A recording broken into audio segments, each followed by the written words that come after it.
भी सियासी जमात के लिए एक इन्वेस्टर चाहिए होता है, तो आपके पास इन्वेस्टर को ऐसा इतना बड़ा है, और इस मुल्क में ये भी देखा गया कि एस्टेब्लिशमेंट का किरदार जो है वो भी चाहिए होता है, ये बताइए।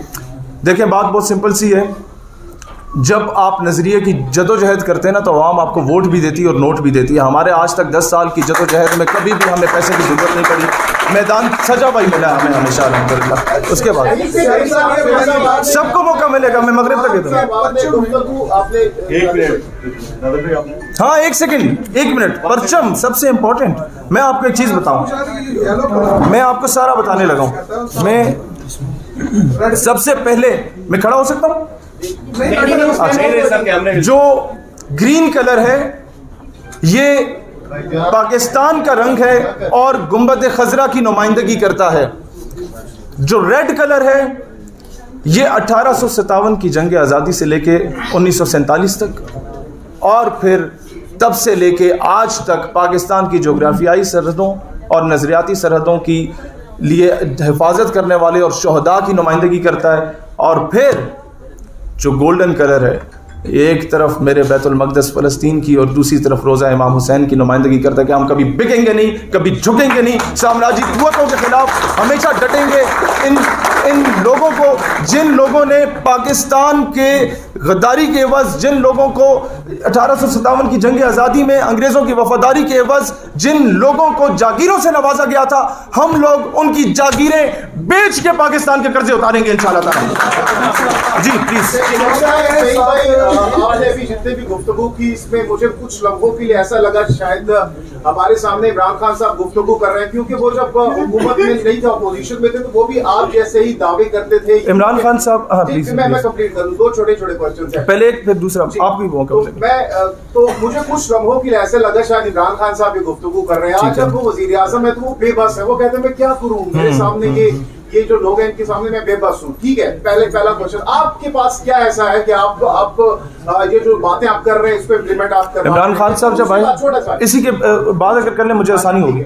इमरान खान साहब जब आए तो वो बाहर से पढ़ के आए, उन्होंने थड़े की सियासत नहीं देखी, उन लोगों ने गरीब मजदूर की सियासत नहीं देखी। वो एक खोल, सर 22 साल चापलूसों के खोल में रहे। जब तक उस खोल से बाहर निकल के आप नहीं देखते ना, you won't be able to become a successful politician. हम लोगों ने जेलें देखी हैं, हम लोगों ने दहशतगर्दी के पर्चे देखे हैं, हमने इश्तिहार अंगेजी के पर्चे देखे हैं, हम लोगों ने कार्य सरकार में मुदाखलत के पर्चे देखे हैं, हमारे ID कार्ड ब्लॉक हुए। मेरे मुल्क का परचम जो मैं घर पे लगा के फिरता हूँ, दोस्ताने ज़ी वकार, ये परचम मुझसे छीन लिया गया। मेरे ID कार्ड, मेरे कौम की शनाख्त मुझसे छीन ली गई थी। मेरे बैंक अकाउंट सीज किए गए, ECL में नाम डाला गया। 7 महीने 8 महीने तक मफलूज रखा। हम फिर उभर के आए। आप पर ये इल्जाम लगाया जाता है कि आप मजहब के नाम पर सियासत करते हैं। हाँ। अभी जितने भी आपने गुफ्तगू की, इसमें आपने तहफ़्फ़ुज़ नामूस रिसालत के हवाले से जो बात नहीं, हम लोगों ने, यही तो बात है, जब मामला होता है तो किसी भी मजहबी जमात से पहले हम मैदान में उतरते हैं, फिर सारी दुनिया को हम निकालते हैं। और अगर दूसरी बात मजहब के नाम पे सियासत करनी होती तो आज उसका मैं जिक्र करता।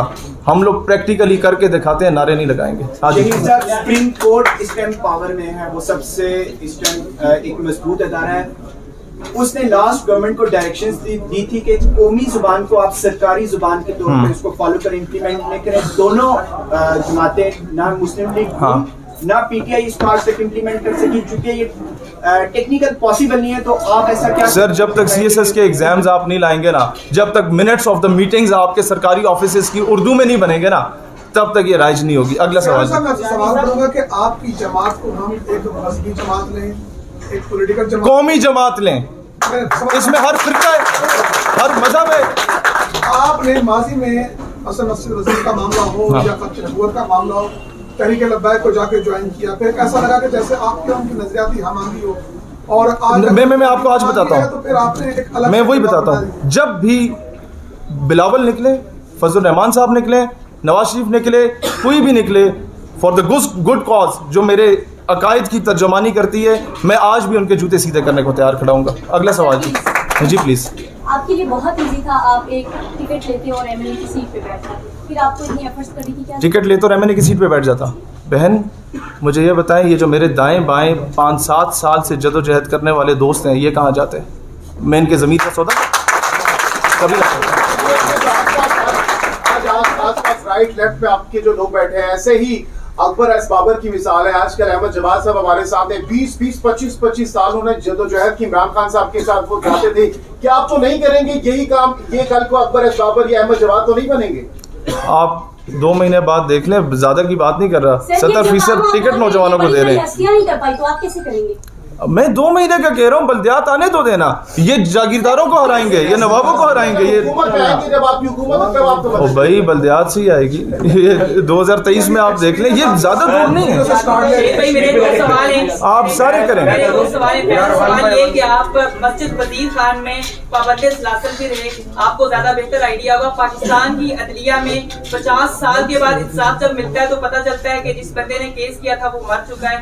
आप पाकिस्तान के निज़ाम अदलिया को किस तरह ठीक करेंगे? और दूसरा सवाल कि आपकी अगर स्पीचेस को फॉलो किया जाए तो आपका कहना ये है कि पाकिस्तान में जो इंटरेस्ट फ्री पाकिस्तान होना चाहिए, तो इंटरेस्ट फ्री पाकिस्तान। हाँ, उसका मैं आपको बताऊं, हमारे पास यूईटी के, नस्ट के और नमल के तीनों यूनिवर्सिटीज के बेहतरीन प्रोफेसर्स जो इस पर काम कर चुके हैं, जिन्होंने पीएचडी की है। एक ऑल्टरनेट ये जो आप लोगों का निज़ाम है इकोनॉमी का, जो इस्लामिक इकोनॉमी की बात है, बगैर सूद के है, उसका पूरा मॉडल तैयार हो गया है। आज इतना टाइम नहीं था, अगली प्रेस कॉन्फ्रेंस जो माइनॉरिटीज़ की अगली होगी उसमें पूरा मॉडल लेके जी अगले आप यहाँ पे सारे जितने भी सारे मेजबान हैं, आपका इंटरेक्शन हम साथियों के साथ है। आप प्लीज कीजिए कि आप साथियों के सवाल ले लें जी, प्लीज होगा कि आप अपने प्लीज। मेरा क्वेश्चन ये है कि 16 साल इमरान खान यूथ को लेके चलता रहा, लेकिन गवर्नमेंट में नहीं आ सका। आखिरी सालों में उसने उन्हीं लोगों के साथ हाथ मिलाया। खान पिछली गवर्नमेंट में इस मकाम पे पहुंच गया था। लगता है कि वो अगर कहता ना आ पाए तो उन्हीं लोगों के साथ हाथ मिलाएंगे, क्या करेंगे? इमरान खान साहब पिछली इस टेन्योर में उस मकाम पे पहुंच चुके थे कि अगर वो कहते ना ये दरख्त खड़ा हुआ है, इसको भी वोट तो आवाम देती। सर मैं आपको नजर नहीं आ रहे थे। ओ सर मैं आपको एक बात बताऊं, हम लोग किताबों में जिंदा रहना चाहते हैं, हम नजरियाती लोग हैं। हम लोगों को वजारत उस्मा के मनसब का कोई लालच नहीं। हम यहाँ सड़कों पे बैठ के OIC का इजलास बुलाना चाहते हैं। सर बड़ा मसला है ना वो शफाफियत का होता है। सर अगर आपको शफाफियत अगर दिगर की तरह है कि जी हमें कौम देगी, आप बताएं ना कि आप ऑडिट का सिस्टम क्या मुतारिफ करेंगे, आप अपनी जात के एहतसाब के हवाले से अपने आप को किस तरह पेश करेंगे। और दूसरी बात यह कि आपने आज सियासी जमात का ऐलान किया है। एक शख्स अपने किसी भी काउंसलर की सतह से खड़ा होता है, फिर वो स्टेप बाय स्टेप आगे जाता है। आपने डायरेक्ट आखिरी स्टेप का इंतखाब क्यों किया? बिलावल भुट्टो काउंसलर के इलेक्शन लड़ा था, उसके पीछे उसकी वालदा, उसके दादा, उसके नाना, एक पूरा यही तो मोरूसी सियासत है। आप बताएं, इमरान खान काउंसिल के इलेक्शन लड़ा था, नवाज शरीफ काउंसिल के, अच्छा नवाज शरीफ को चलो छोड़े, मरियम बीबी को किस खाते में पार्टी के चेयरमैन, बिलावल किस खाते में पार्टी के चेयरमैन। हमें हक नहीं है, गरीब के बच्चे को हक नहीं है, मजदूर के बच्चे को हक नहीं है, एक सेल्फ मेड स्टूडेंट लीडर जो 10 साल से सड़कों पे ख्वार हो रहा है उसको हक नहीं है। जी बहन आपका सवाल था। मुझे ये बताइएगा सर कि हमेशा से यूथ की बात की जाती है, इमरान खान साहब भी करते हैं, आप भी कर रहे हैं, सेपरेशन ऑफ थॉट्स को कैसे डिफाइन करेंगे यूथ फेयर्स को लाके बीच में? देखिए सबसे पहली बात ये कि हम लोगों ने पार्लियामेंट के अंदर एक यूथ पार्लियामेंट बना के रखेंगे और पार्लियामेंट के अंदर इस तर्ज की कि जो जिस तरह आप लोगों ने अभी बल्दियात में मुतारफ कराया ना कि यूथ की सीट्स होंगी, हम लोग यूथ की एक रिजर्व सीट्स रखेंगे और रिजर्व सीट वो बाद में तय किया जाएगी, उस पर इलेक्शन होंगे या पार्टी डिसाइड करेगी, वो रखेंगे ताकि यूथ की नुमाइंदगी वो खुद करें। हाँ जी जामी साहब, वफाकी वज़ीर दाखिला कहते हैं कि किसी भी हुकूमत के ऊपर जब तक सर पर हाथ ना हो एस्टेब्लिशमेंट का, तब तक आपके सर पर एस्टेब्लिशमेंट का हाथ है। मेरे सर पे इन 2 हस्तियों का हाथ है।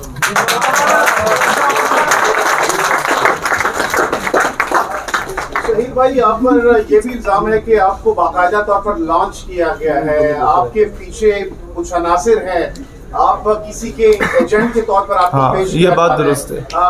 उनको क्या जवाब देना चाहेंगे? मेरे पीछे 2 अनासिर हैं, यही हैं कायद आज़म और उलमा इकबाल। लेकिन आप ये बताएं कि जो इमरान खान थे वो भी यही एम लेकर आए थे, लेकिन जैसे ही वो ये तो एड्रेस हो चुका है, जैसे ही वो इन पावर आए वो यूथ में अकॉर्डिंग टू मी यूथ ज्यादा डैमेज हुई उनकी वजह से। बिल्कुल, तो आप इस हवाले से कोई लॉन्ग टर्म प्लानिंग नहीं है, कोई पॉलिसी नहीं है। हम तो अभी आपको हमारे मंशूर की बुक मिलेगी, हर चीज को बड़े डिटेल से डिस्क्राइब किया गया कि किस किस इशू का क्या क्या सोल्यूशन लेके आ रहे हैं। पाकिस्तान के साथ आने वाले इलेक्शन में किसी भी किस्म का इत्तेहाद कर सकते हैं आपकी जमात? हमारी जमात के दरवाजे सबके लिए खुले हैं। इस केस में कि अगर बंदा नजरियाती हो और विनिंग कंडीशन में हो और कोई डिफरेंस ऑफ इंटरेस्ट ना आ रहा हो for the sake of ideology, तो बिल्कुल खोलें।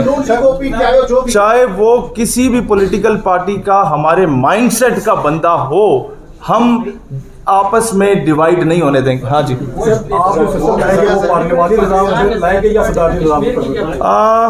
चाहे पार्लिमानी निज़ाम हो या सदारती निज़ाम हो, दोनों सूरत हाल में अपनी जद्दोजहद जारी रखेंगे।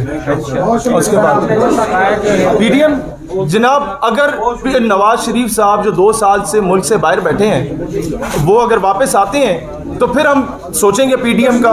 और सर कश्मीर के हवाले से ये बात कम है कि हम यहाँ बैठे होते हैं और यहाँ से सुर्खियाँ जो है हिंदुस्तानी चैनल्स पे चल रही होती हैं, हमसे ज़्यादा कौन बोलता है। और जो बिलावल का आप पूछ रहे थे, मैं आपको एक बताता हूँ, लॉन्ग मार्च बिलावल साहब की हम ज़रूर ज्वाइन करेंगे अगर वो पहले थर पार कर जाएंगे, वहाँ जाके लोगों को पानी देंगे, उनके कुत्तों के खाने के लिए जो इतना खर्चा लगता है वहाँ की गरीब आवाम को मिल जाएगा, तो मैं बिलावल के साथ लॉन्ग मार्च में चला जाऊँगा। सर अगर आपकी पार्टी जो है ना इक़्तिदार में आती है तो अमेरिका समेत दीगर ममालिक के साथ आपकी खारजा पॉलिसी। इसका जवाब अंग्रेजी में ही दे देता हूँ ताकि उन तक पहुँच भी जाए। We will have friendly relationship with each and every country of the world. We are not fanatic but we will not allow anyone to blackmail Pakistan. हम किसी के दबाव में नहीं आए। हाँ जी, फ्रांसीसी सफीर को निकालेंगे। मैं आपको ये बात बता दूं, इसके लिए पूरा ऐसा मॉडल तैयार किया है, वो चलें, ये बहुत इंपॉर्टेंट मामला है, मैं आपको इस चीज़ का बता दूं। उसके लिए सबसे पहले OIC का इजलास बुलवाने के लिए हम लोग निकले थे और उसका इजलास बुलाया गया था। और दूसरी चीज़, अक़वाम मुत्तहिदा की करारदाद हम लोग लेके आ रहे हैं जिस पे हमारा डेलीगेशन 2-3 तंजीमात के साथ मिल के हम लोग उन्हें नॉन मुस्लिम कंट्रीज़ में पहले भेजेंगे और वो करारदाद इस तर्ज की होगी कि मुसलमानों से ज़्यादा नॉन मुस्लिम कंट्रीज़ उसकी हमायत करेंगी कि कोई भी फ्रीडम ऑफ स्पीच तब तक फ्रीडम ऑफ स्पीच होती है जब तक उसमें एक लिमिटेशंस और तौहीन रिसालत के भी फ्रीडम ऑफ स्पीच नहीं है, और इस पे सजा मुतय्यन की जाएगी इंशाल्लाह इंटरनेशनल सतह पर। शेख भाई कहते हैं कि नए दोस्त मैं समझूंगा तुझे भी अपना, पहले माजी के कुछ जख्म भर जाने दे। आपने अभी प्लानिंग बताई है कि हमने पूरा प्लान कर लिया है। मुझे 200 बंदे बता दें सर, क्योंकि बाद में बहुत मुश्किल हो जाता है कि जिन्होंने 200 अरब डॉलर भी जो गड्ढे करने और जो 8 अरब की करप्शन डेली हो रही है, तो जरा मैं आपको बहुत सिंपल से बताता हूँ। जुमेरा लेक टावर में मैं ठहरा था, 40,000 रुपये एक नाइट का स्टे था जिसके साथ में गया। 4 टावर्स थे, ये गौर से सुन लें, आपके साबिक वजीर के, जहां 2800 कमरे थे, 11 करोड़ 20 लाख एक टावर के दिन की आमदनी थी। 44 करोड़ 80 लाख रुपए वो एक दिन का 4 टावर से कमाता था। वो पैसा बरतानिया में जाता है, वो पैसा पाकिस्तान में लाओ ना, तुम्हारे कर्जे खत्म हो जाएंगे।